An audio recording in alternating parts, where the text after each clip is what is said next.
இவர்களுடைய life partner காலபுருஷனுக்கு 4ஆம் இடம் சொல்லக்கூடிய மாத்துர் ஸ்தானத்தில் போய் நீசம் அடைகிறார்.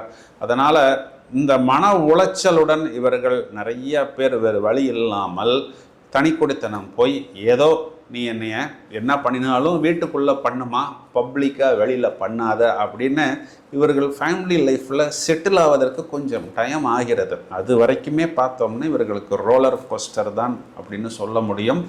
இவர்களுடைய 3ஆம் இடத்துக்கு அதிபதி குரு இவர்களுக்கு 4ஆம் இடத்தில் நீசம். அப்போது கூட பிறந்தவர்களுக்காக சகோதரர்களுக்காக அதிகம் விட்டு கொடுப்பது, பூர்வீக சொத்துக்களை கூட இழப்பது என மூத்த சகோதரத்தை குறிகாட்டக்கூடிய சூரியன் ராசியில் நீசம், இளைய சகோதரர் சகோதரியை குறிகாட்டக்கூடிய குரு 4ஆம் இடத்தில் நீசம் அப்படிங்கிறதுனால நிறைய சொத்துக்கள் இழக்க வேண்டிய சூழ்நிலை சகோதரர்களுக்காக.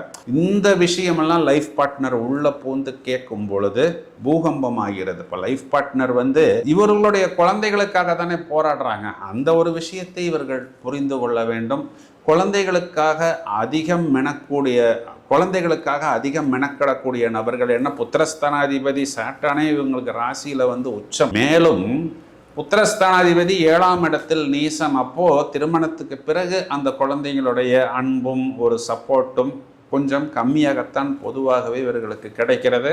கண்டிப்பாக ஒரு தடவை கடன் சிலந்தியில் சிக்கி அதில் நிறைய கசப்பான அனுபவங்களை சந்தித்து அதன் பிறகு உஷாராக இவர்கள் பயணித்தால் இவர்களுடைய அந்த செகண்ட் ஆஃப் என்பது நன்றாக இருக்கிறது. தொழில் சம்பந்தப்பட்ட விஷயத்தில் பார்த்தோம் அப்படின்னா அப்பப்போ இவர்களுக்கு ஒரு ஜாக்பாட் கிடைக்கும். எப்படின்னா 10ஆம் அதிபதி 8ஆம் இடத்தில் உச்சம், குறிப்பாக அது வளர்பிறை சந்திரனாக இருந்தால் அந்த கிடைத்த ஜாக்பாட்டை இவர்கள் பத்திரமாக பிடித்து வைத்து கொள்ள வேண்டும். அப்படி வைத்து கொண்டார்கள்னா இவர்கள் நல்ல உச்சத்துக்கு போகலாம்.